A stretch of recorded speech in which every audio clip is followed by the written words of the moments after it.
It looks like we're live.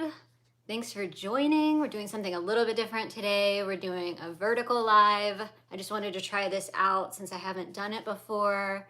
And yeah, we're going to be talking about but diagnosis stories when you were diagnosed with bipolar. And I'm going to tell my story, which includes my first manic episode with psychosis. Technically, I don't think it was actually my first manic episode. It was just so extreme that that's what kind of stands out in my mind. But I think there was another one before it. But so I'll be talking about when I was diagnosed with bipolar 1.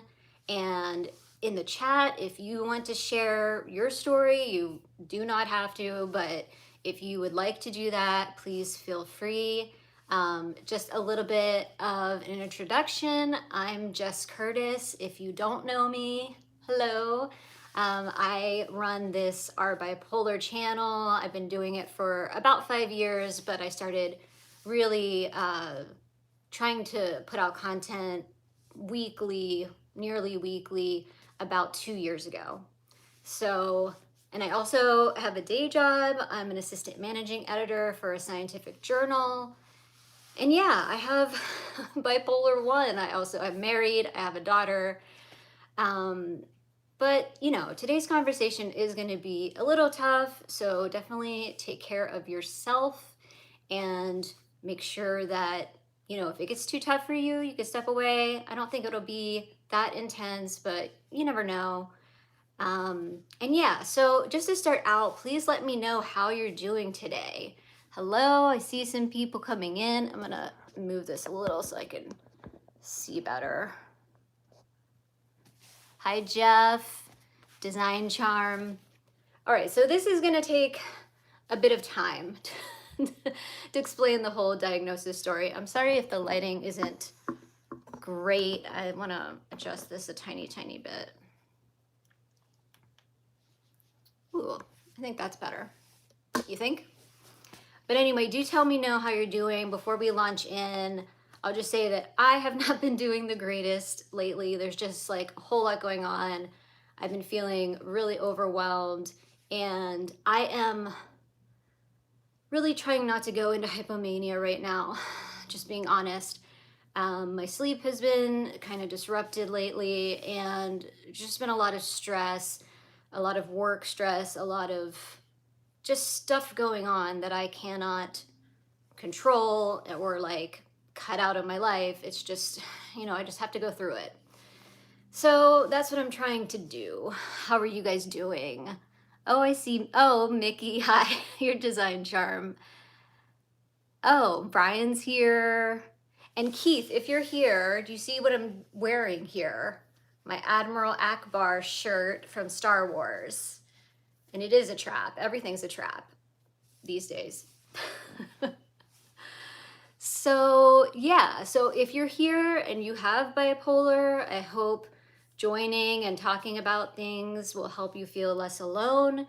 And if you don't have bipolar, maybe you have a loved one who has it, or you're just here to learn. And I think that's so amazing, so great. I love that. You are more than welcome here.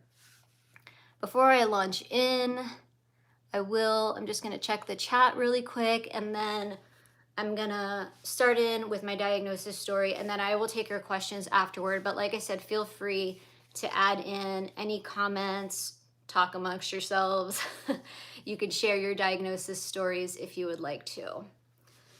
Okay, so I was diagnosed bipolar 1 27 years ago in 1999. So I was 19 years old back then. I'm now 46. So I'm trying to think how to get this started. What first happened is I was diagnosed with major depressive disorder when I was 18. So I guess you could call that a misdiagnosis, but there were no signs of mania, and I was really depressed. So during that time, you know, I was dealing with, I'm not going to get too far into this, but I dealt with some childhood abuse and trauma. And when I got into my teenage years, it started to really upset me more and bother me. So when I was 18, I started seeing a therapist and I started taking antidepressants for depression. And they weren't helping. They weren't helping. So over that year from 18 to 19, I tried, I believe it was 4 different antidepressants, and really none of them did much of anything. I mean, I was really depressed. I was sleeping all the time. I I just felt, how you feel when you're depressed. I felt horrible, and it was really hard. It was a really hard time in my life. So then what happened, I went back to school for my sophomore year. And before I do that, I'm going to mention, so obviously I've talked about trauma. Trauma can be a trigger for, bipolar emerging in someone who has the genetic background, because it is widely accepted that genetics is what kind of gives us bipolar. It's what allows that to happen. But I didn't have anyone in my family who had bipolar disorder. And I only found out recently that a very distant cousin had schizophrenia, who was, much older than me. So, but I'm not saying it couldn't have been there. I think there were people in my family who showed maybe clues of it, people, and there were also people who had substance abuse issues, who maybe they were sort of masking it in that way. I mean, I'm not sure. But in any case, so we've already discussed that I had trauma, which could be a trigger of the bipolar emerging for the first time.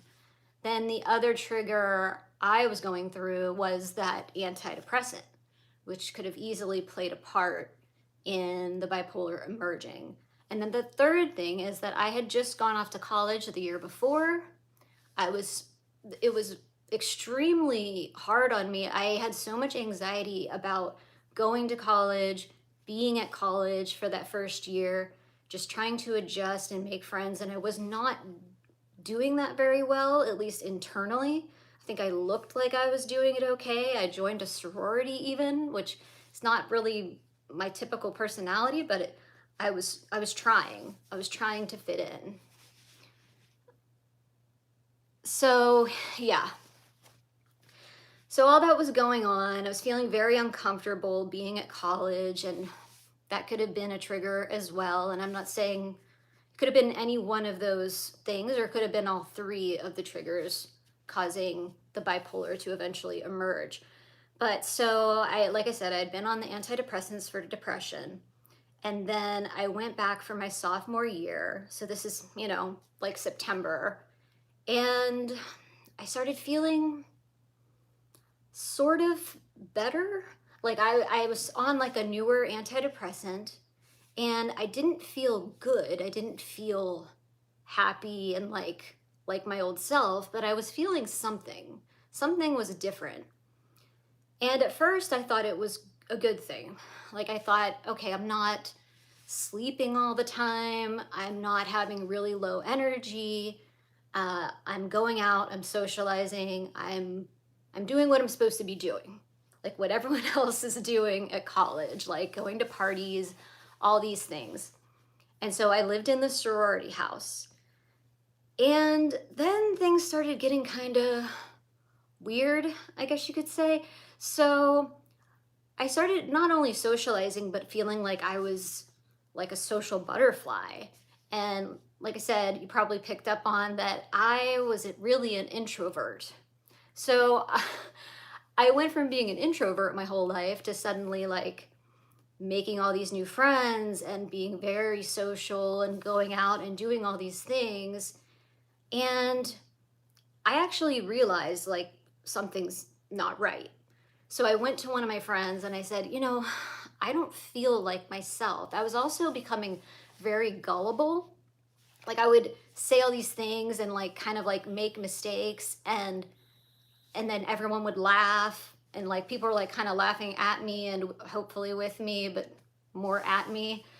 And that just wasn't me. Like, that wasn't my personality. And it's always, it's a big sign in bipolar if someone's personality changes drastically, like overnight, right? Like, that doesn't typically happen. And usually that could be like the beginnings of mania. So I go to this friend and she's like, "No, everyone loves you. Like, you're so funny, you're so cute." And I'm like, "Yeah, but I'm not usually funny and cute. So like, what's happening?" But, nothing that drastic had happened yet. I was sleeping less and I was eating less and I was really thirsty. I was drinking a whole lot more water, which that'll like come into play in just a minute. And I was also shopping more, but I wasn't like going out and trying to buy like a new car or like a big ticket item. I was just shopping more for like clothes and things and probably spending some money I didn't have, but I mean nothing too drastic. It didn't like set any alarm bells off in my head. So this goes on a little bit and I'm sleeping less and less, and that's gonna be a problem very soon.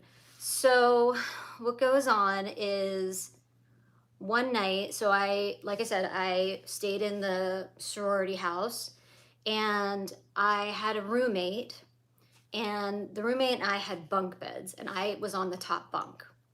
And so one night, I don't know what happened, but I went to roll over, or I mean, I guess that's what happened, and I actually fell out of the bunk bed. And this was the start of psychosis. I thought that the devil pushed me out of the bunk bed and was trying to kill me. I just had this in my head. I don't know how I knew this. I just did.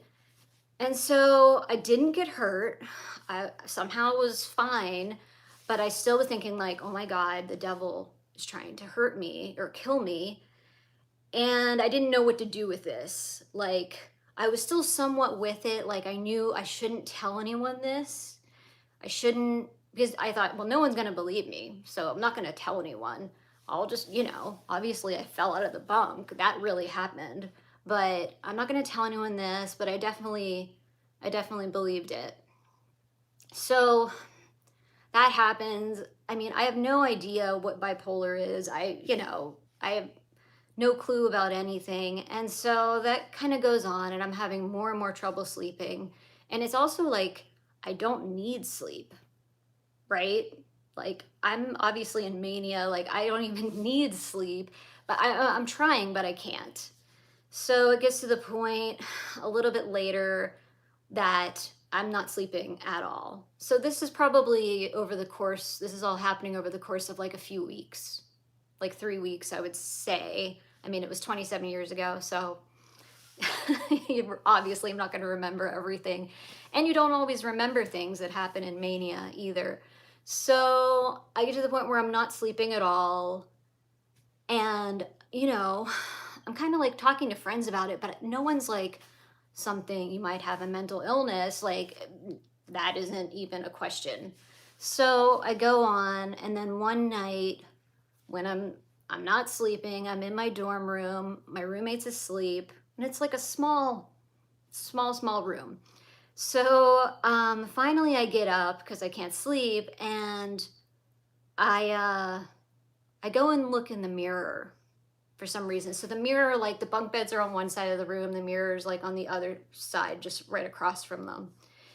And I look in the mirror and I just look, and finally I think that I'm seeing like my bone structure in my face, like in my body. And I'm like, oh my God, I have x-ray vision. Like, and I'm like kind of shocked, and I'm like, that's weird, but that's also really cool in a way. Like, what is happening to me? And also before this, I should say, I know I said I was really thirsty. Somewhere along the line with all this, I also started thinking or believing that I was addicted to water, like as if water was like alcohol or something, that you could be addicted to it. Yeah, so this whole time I'm thinking that too, and I'm like drinking tons and tons of water and thinking I'm addicted to it. Again, I haven't shared any of this with anyone to this point. So then the x-ray vision happens. And then I'm looking in the mirror for God knows how long. Like, it could have been hours. I don't know if my roommate saw me at any point. I think she was just asleep.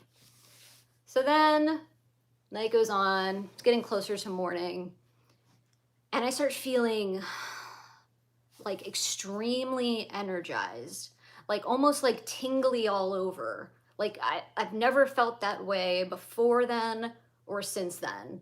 I mean, it was like I had taken some sort of extreme upper like a drug, but I wasn't on anything. I was doing it all myself.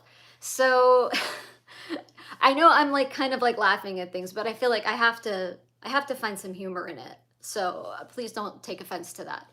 I think we have to find a way to cope with it, right? But anyway, so I'm feeling this, like I said, extremely energized, tingling, like it's like I'm sparkling all over. And in my mind, like I guess a way that my brain decided to make sense of this is I I believed that what must have happened is that I must have had multiple personalities, like all up until this moment. And then when I started feeling that tingling, that they had just fused all into one. They had finally just fused in one, and I'm feeling everything, and I'm now whole. And it was almost like a spiritual moment. Like, it felt so real. It and sometimes when I tell this story, people think that I have dissociative identity disorder, like DID, and that's not it at all. I was having a delusion of that I had DID, and then all the personalities had fused into one. So let's just, be clear on that. I have bipolar disorder, not DID. But the thing is, my brain was trying to make sense of this feeling, which I get. And also, my brain had plucked a memory from when I think I was a senior in high school, and I had read the book Sybil. And if you've heard of it, it was a true story based on a woman who had dissociative identity disorder. But then I think it came out later that she was not being truthful. I don't know. Well, regardless of the fact, I think that's where that delusion came from. It came from reading that book. So at this point, it's like nearly morning. It's probably 5, 6 a.m. And I think what I did next, there's a couple things that are going to happen, and I'm not sure exactly which one happened first because, yeah, it's hard to remember. But I think I waited until 6 a.m. exactly, and then I called my dad. So I still feel bad about this, but honestly, he was like the perfect person to call, even though I had no clue, like I said, that I was having a mental illness or a mental breakdown or psychosis, anything. But I was very, very close with my dad. And I remember thinking, well, he gets up early a lot of times. So like 6 a.m., that's not that bad. Like, he's probably already awake, and like this won't seem weird. To me, it seemed like totally normal. Like, oh, I'll call my dad at 6 a.m. But yeah, it wasn't normal for me at all. So I call him, he's asleep. I realized that years later, he was not awake. And I call him and I'm just like, it's like word vomit. I'm just telling him all of these things. I'm telling him about, I'm addicted to water. The devil pushed me out of the bunk bed trying to kill me. The x-ray vision, the personalities all fusing into one. And he's just like, what is going, like what is going on? But the thing is, my dad is a therapist, a psychotherapist. So I believe like the wheels were immediately turning, and he's probably thinking like, my daughter's in psychosis, like maybe she has bipolar, maybe schizophrenia, like, but I mean, also just imagine how traumatic that would be. I mean, obviously, if you have bipolar, I'm sure there could be trauma with your parents or, you know, loved ones as well. So he, I remember him distinctly saying, "Are you shopping a lot?" And I was like, "Well, kinda, like, yeah, a little bit." And he's like, "Stop." And I was like, "Okay, like, I don't know if that's like a big problem right now. Like, it's 6 in the morning." And like, even though what I had just told him didn't seem weird to me, like, it seemed weird that he was talking about shopping. But I was like, "Okay, you know, fine. I won't do that." And then he was like, "Where are you?" And I said, "You know, I'm in my dorm room." And he was like, "Well, I think I had left the room and I was like in the sorority house, you know, I don't want to like wake up my roommate." And he was like, "Okay, go to your room and stay there. I'm coming up to school. Stay there. I will be there soon." He lived about an hour away from my school. I went to the University of Pittsburgh, by the way. So I was just like, okay, you know, like not thinking nothing is occurring to me at this point. Like I'm still like, okay, sure, whatever, you know, I have no idea why he's coming to school. So he gets there and you know, he seems kind of upset, but I'm just like, meh, like, I don't know. Nice to see you, you know. Glad he was coming for a visit, I guess. Like, and then he calls my psychiatrist because I already had the psychiatrist from the, you know, depression diagnosis who was like putting me on all these different meds. So he calls her. Oh, and actually, I should say before this, I did wake up my roommate, or I think I woke her up, or she woke up on her own. And I told her all the stuff as well. And she just looked at me like she didn't, I don't know if she wasn't awake or she was just like, what do I do with this, you know? But she just kind of looked at me and then I don't remember seeing her anymore. So maybe she was like, I'm going to get the hell out of this room now. And like, I don't know what's going on, which I don't blame her at all. She's, you know, she's a really cool person. But anyway, so my dad arrives and he calls the psychiatrist and they're talking. And again, still nothing is occurring to me. I'm just like in it. Like I'm still feeling all of these things. And then I realized that they're talking about admitting me to the hospital and, you know, to the psychiatric ward. Because I hear something like that from my dad. And then I'm not okay. I am immediately bawling and begging, please don't take me to the hospital. Please. I mean, obviously, I don't understand what's going on, but I know I don't want to go to the hospital. And it sounded really scary. And I actually didn't know this until recently, but my dad was very familiar with all the local hospitals, and he really didn't want me to go to one of those hospitals. Because I always would wonder, like, should I have gone? So what happened was that the psychiatrist actually agreed to let my dad take me home and be in his care instead of going to the hospital, which I've always questioned, like, was that the right choice? And I still don't know. Like, I don't know, you know, obviously I don't know, but that's what happened. And I know now my dad was trying to keep me out of the hospital.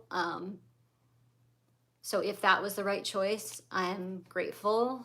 But you'll see I didn't do well on the medication I was put on. So I don't know if like at the hospital I would have received better care, but in any case, so my dad, we were gonna go home and the psychiatrist, she called in some sort of a tranquilizer. I still don't know which one. And he actually took me, if you're from Pittsburgh, he took me to Pamela's down in Oakland and we had breakfast. I think I probably had pancakes, Pamela's. And I took the tranquilizer and we drove the hour home. So then from then on, it was, I do not remember probably like much about the next at least couple weeks. I mean, I don't know. I remember some things, like I remember like that night, my body was still not, it was still fighting sleep, even with the tranquilizers. And at some point, I was in some kind of like dream, it felt like a dream state. And I went into the shower. Like, I think I remember thinking that I was like a man and that like I needed to go to the bathroom, but I had to use the shower because like I wasn't gonna manage it with a toilet. So I was like dressed in the shower and like I think my mom found me in there. Like I don't know. I don't think anything like happened in the shower, but um it was just like I have like little sort of like snippets of memories from right after that. But then I think I must have slept for a while, who knows how long. And then at some point in those first days, we must have gone back to the psychiatrist's office. And I believe that's when I was diagnosed with bipolar 1. But I have no memory of being diagnosed. I just, afterward, I remember like knowing it. I knew that I'd been diagnosed bipolar 1, but I have no memory of like receiving the diagnosis. So yeah, and then after I think a few weeks, I did try to go back to college. I think that was like such a that was never gonna work. I mean, I went back and I remember like participating like stuff for the sorority and like I just don't know how I even thought I could go back and how my parents thought I could go back and my doctor. Like it was a nightmare. So then I had to leave again, of course. I was still cycling. I was on meds at this point. I was on just a mood stabilizer, I believe, and she had kept me on the antidepressant, which is like a huge mistake. I mean, most people with bipolar 1 cannot handle an antidepressant. It'll push you into mania pretty much all the time. So yeah, that's what was going on. I was in mania a lot, but the the mood stabilizer was actually keeping me out of psychosis. So I haven't experienced much psychosis since that initial episode, but I have, well, at one point later, I went off meds, which I don't recommend, but, and then I had psychosis again. But yeah, so trying to think where it goes from here. Well, so I'll just give you like a brief summary of like up until now, basically. So I did not end up going back. I left school and I was supposed to take a year off, which was really only going to be until like the following fall, which I went part of that semester, but I was going to go back in the fall. And instead, this was probably like late October when I left school completely, when I left Pitt. And then I was home and I got a job. I had like a part-time job that I had over the summer, and then I picked it back up. And I hate, like, if my parents are on here, I don't know if they are, but I feel like now, I mean, I shouldn't have been working either. Okay, let's just be honest. I was in a very, very bad place and I was not at all stable. So, and then, I was really wanting to go back to college, but I knew I couldn't go back to Pitt and like live on campus by myself and all that. So I ended up going to a school in my hometown that I could live at home and it was called Washington and Jefferson College. So I went back and, I had to change my major and everything, but hey, I made it through college somehow. And I was having like rapid cycling, or I don't know if it's considered ultra rapid cycling, because I was having mania, mostly mania or depression, like pretty much every month. So it was severe. So I graduated with a degree in English because I found that I could still read books. Like, it was hard for me to study, but I could still read the books for the English classes. So that's what I did. And then I actually moved away and I eventually found myself in Washington, D.C. And I started getting into editing, which is, what I still do. But for like about I think it was 8 years after diagnosis is when I finally got on meds that worked. So I went through 8 years of struggling. I went through 8 years of different doctors. I think I saw it was 4 or 5 different psychiatrists. And no one took me off that like main mood stabilizer that was causing me problems. Um, they just, they were just adding things and subtracting other things. One of them finally took me off the antidepressant, which thank God. But but they weren't taking me off. And for me, and this drug could work great for you. I mean, I've heard of it. I've heard of that happening. But for me, that mood stabilizer I was on was Depakote. That really was not good. Not good. So it was Depakote for those 8 years, but also, like I said, other things. And I was doing kind of what I was supposed to do. I was trying different doctors. I didn't know it was the Depakote, it wasn't really up to me to know that. But finally, I gave up on meds, and like I said, don't recommend it, but I finally stopped taking everything. And I actually, for almost a year, I did much better. Like, I think the Depakote was exacerbating symptoms even. But then I could tell I was going to go into like a major mania, and that's when I had psychosis again. And so I started searching for new doctors, and I found the one that I still have today. And he immediately agreed that Depakote was not doing well for me, and put me on a different mood stabilizer. For me, the one that really helped was lithium. Doesn't help everyone, this is just what's worked for me. And then later I added Seroquel, but it's a very small dose. It's mostly to help with sleep and controlling going into like hypomania, before the mania can hit. So yeah, that's kind of where I'm at now. I mean, once I got on the lithium, and that was I believe in 2007, so diagnosed in 1999.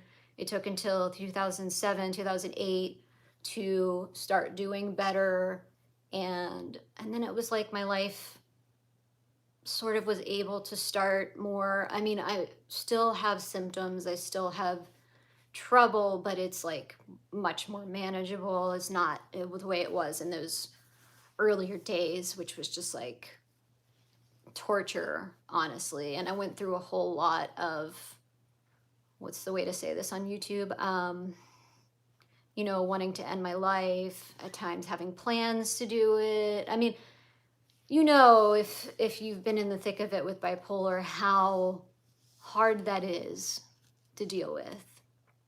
And it is pretty natural to not want to live through that. I mean, it's so, if you've gone through that, I mean, I really get it. And, I, a lot of us do. And it's awful. It's just awful, but there is hope. I do think there's hope. And also, a lot of things changed for me too. Like the meds were like the biggest part, but then I had never known that like getting regular sleep was so important. And like all the lifestyle changes, like sleep and eating right and exercise and, getting alone time and just all these routine things. I didn't know anything about that. And I really wasn't informed about that. So, there is a lot that I could have been doing even when I was taking the meds that really weren't working as well. But I do think that for most of us, like, meds are necessary. I'm not saying that's the only way. I think for me, it was the only way because I was about to go into like terrible mania again. I know some people think mania is like fun. I think maybe in the really early stages, at least for me, I could see that like when I was feeling much more social and like more confident and happier. But then it quickly, for me, it always quickly spirals into something scary and not fun. Certainly not fun to think the devil's trying to kill you or to think all these other things. It's more like weird and chaotic to me as opposed to feeling fun. But anyway, I want to see if there are any questions. I'm going to move this in a little bit so I'm old and I need to be able to read. And if you have a question that was like given a long time ago, oh, Mickey said, you said that you had another big manic episode later. What was the second one like? Okay, so this one was the second one. The first one, which I realized much later had happened first, was the summer before. So this happened in September 1999. In, I guess it was July 1999, my friend Sam and I went up to Penn State for Arts Fest because we had friends who lived in a fraternity there. I realized there's all this like fraternity and sorority talk, which is like weird because it doesn't seem like me, but that's what it was. Wait, I'm trying to turn the light up a little bit. Okay. So we had gone up to Penn State. I didn't realize I was like in a heightened state, or I guess you would call it, but we went up there. Trying to think how to say this. I believe what pushed it along was that we were using cannabis. I think I can say that. And I think it pushed me further into a manic episode. I must have already been heightened. I was feeling like heart palpitations and I was feeling like good, like the better parts of mania.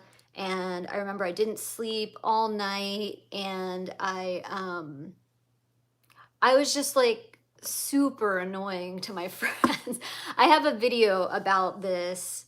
Actually, I have videos about both of these manic episodes, and after the live, I'll put them in the description box, and if, for the replay as well. But I was just like so annoying to them. Like, I can't remember exactly what I was doing, but like it was not good. But yeah, so that was the other one. But I didn't really recognize that that was probably mania until I did this video with my friend Sam all these years later, and then we were talking about like the dates, and then I realized, oh my God, that was before this manic episode at Pitt in September.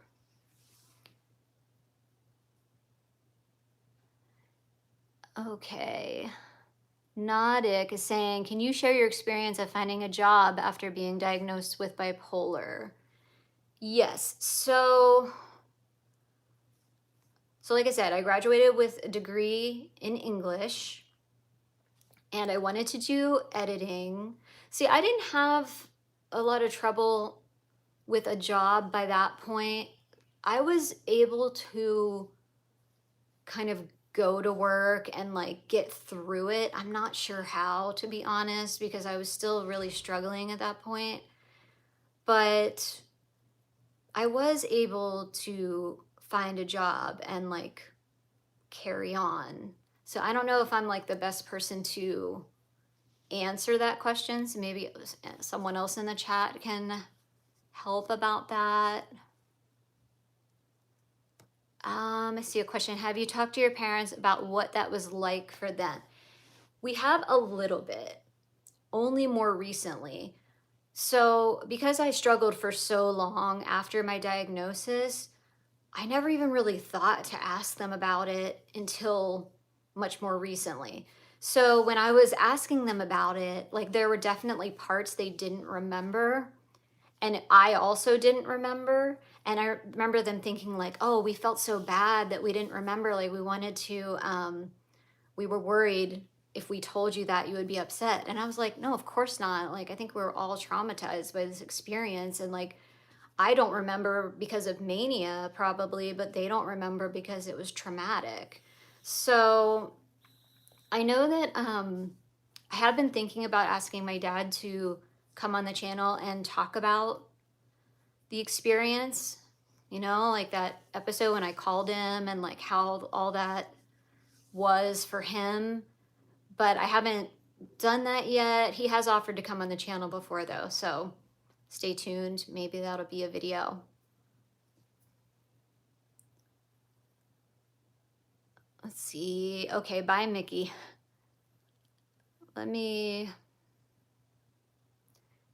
Daniel Ozark said, it's nice that your father was able to help in that situation. During my manic episode, nobody knew about bipolar or recognized that I needed help. How have you been coping with daily symptoms now? Well, right now I'm doing not great. But this is what happens, right now I just feel really overwhelmed with life. There's a bunch of stuff happening, like at work. We have a team of 4 people, 2 of which were managers, and those 2 managers have left over the course of a month. So just to go down, from 4 people to 2 is hard, but when they're both the managers, it's like, what are we doing?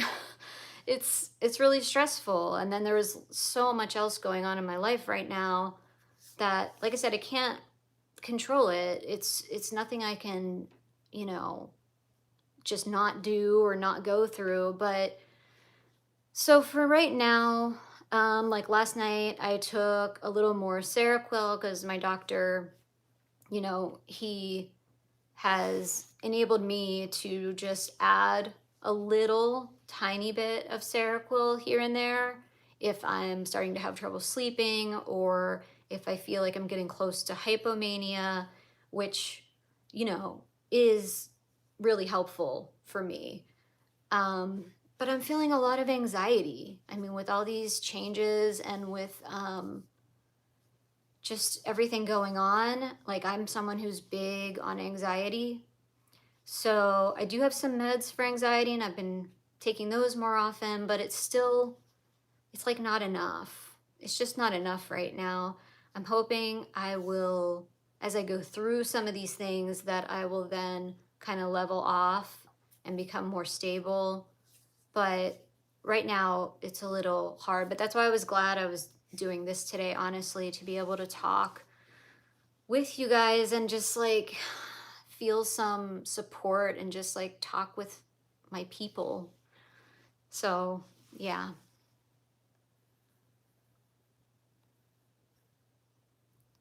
Whoops. PTS Demon says, have you relied on your diagnosis as an excuse? I don't. Can't heal if you don't take accountability. It's a tough road. I struggle all the time. Keep your head up. Have I relied on my diagnosis as an excuse? No, I mean, I don't think I rely on it as anything. I think there are when certain symptoms are going on, it explains them and it kind of informs me of what to do. And it also, I don't know if the word excuse is the right word, but it is a reason that I need to either take better care of myself or get more alone time, more downtime to make sure I can do better, or if I'm already in an episode like depression or hypomania, that I can get myself out of that as quickly as possible. But again, you kind of have to like go through it once you get in it. So I don't think so.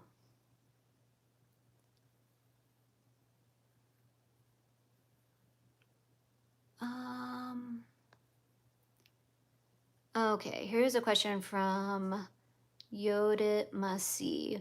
What do you do when a person doesn't accept the disease and smokes marijuana? Like when someone else is doing that? I mean, I don't think there's really much you can do. And, cannabis is so kind of polarizing, and I've had lots of people tell me that it pushed them into mania, gave them psychosis if they have bipolar. I've had people tell me that it helps with their symptoms. So the exact opposite. I really can't comment on that. I just know that for me, it's always caused more problems. Maybe like initially, oh, I feel less anxiety, but then, I'm probably going to go into mania and psychosis, which, hey, I think I would take the anxiety personally. So let's see.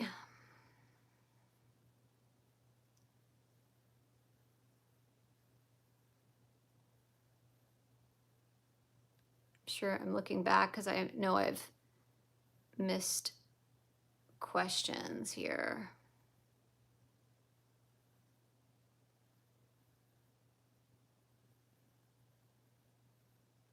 Sorry, I'm like not talking at all.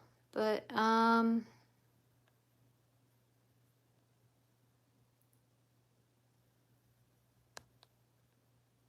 from the top.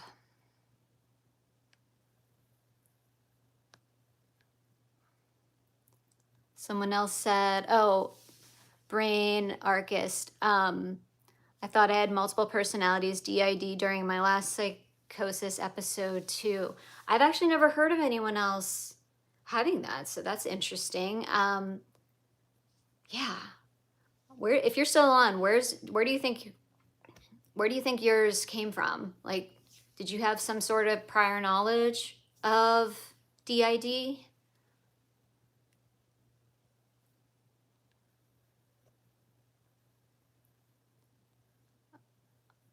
Let's see. All right, I don't see any others, but I'm sure they're there. Sorry, this whole doing the vertical live is really cool, but it's harder to see the chat a little bit on the phone, so I'm just sort of... All right, Jeff Parnell was saying, sleep for me is critical. I struggle to get 6 hours sleep a night. It can be a slippery slope. Yeah, and every person needs a different amount of sleep, so I'm not going to say like you have to get 8 hours or whatever. Like that's, it's very personal. I know for me, I have to get more than 8 hours. Some people only need 6 hours, and that's like a full night's sleep for them. But I've also heard of people with bipolar saying like I have to get 12 hours. I'm like, oh gosh, that would be hard. That's just a lot of time,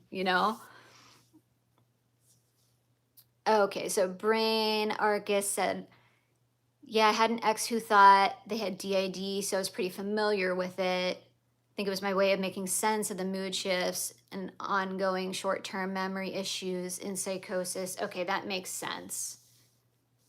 That makes sense. Yeah, it sounds like mine manifested a little differently, but it was because I just thought it was like everything was fusing to one, and I'd never even noticed that I had other personalities before, but that does make a whole lot of sense if your ex had DID. So, yeah.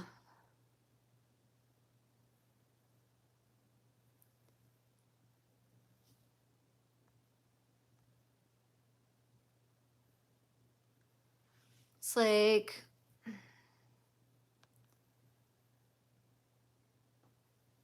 PTSD Demon was saying weed can cause anxiety, even in experienced users. Yes, not all medication fits every patient the same. I agree.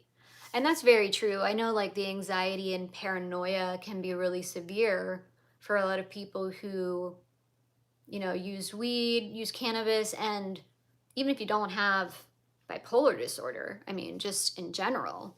So that's a really good point.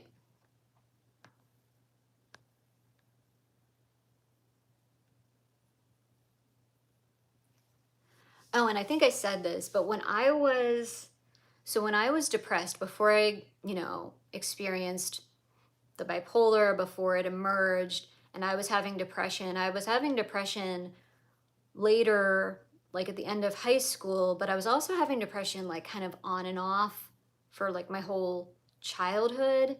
And it was definitely, yeah, like so many things affect sleep, like one way or the other. So I was sleeping so much more when I was depressed, but then when the mania started, you know, it became like nearly impossible to sleep, and I was sleeping less and less. So, yeah, I definitely have heard that some doctors think that bipolar is a sleep disorder, like not necessarily a mood disorder. I don't know if that's true. I don't even know how I feel about that. I mean, I am obviously not a doctor, and none of this is medical advice, but just my experience with bipolar 1. Let's see. Okay, someone said I've slept for months straight and then I'll be so productive.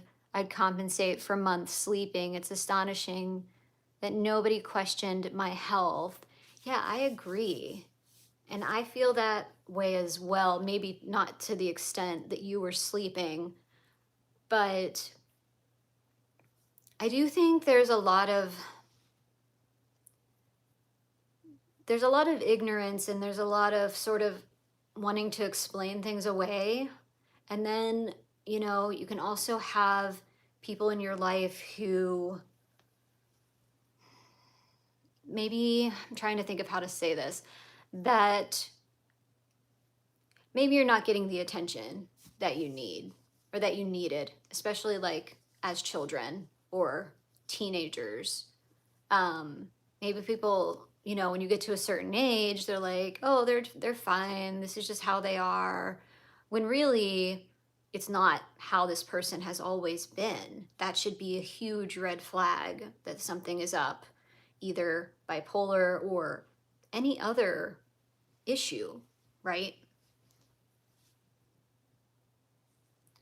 All right, Devin says, how long did it take for you to learn how to recognize things, activities that could trigger a manic episode? I imagine it's a difficult process.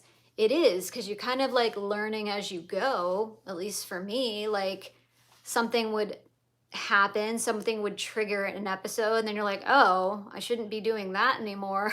Like, and sometimes you don't even quite realize at first, right? So, for me, you know, when I was diagnosed, so not only had I gone through this abuse as a child, as a young child, but I was in therapy for it.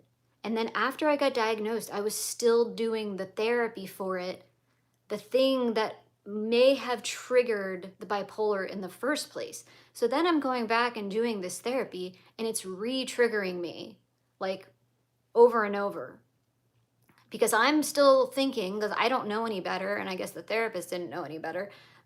Nobody's like, we shouldn't be doing this kind of work right now. You need to be stable first, kind of thing.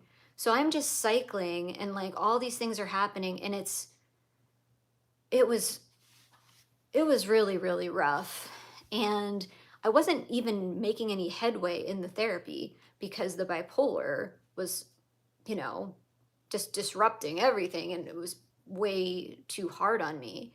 So things like that, I think, you know, it's much better to get to a place of stability, or, you know, try to, before you deal with something so traumatic. Or you can do something like EMDR, which I found to be much less traumatic than talk therapy. That's just one example.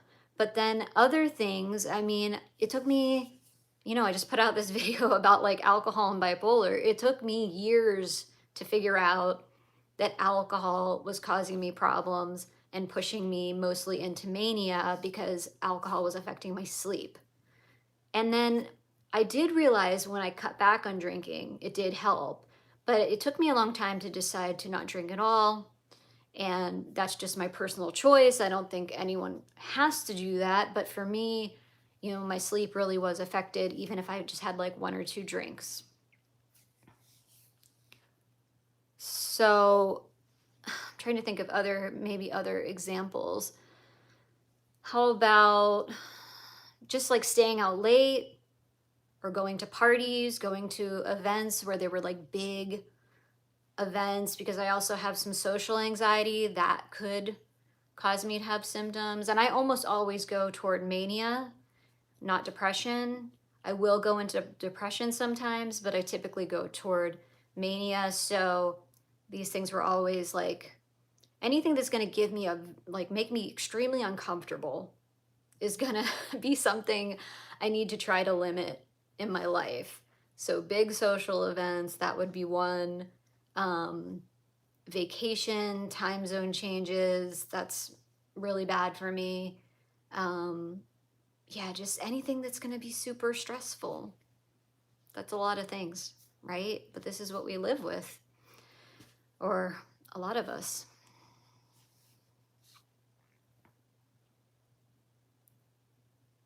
Oh, the polar opposite. You always come in at like the last 5 minutes, but that's okay. I'm glad you're here.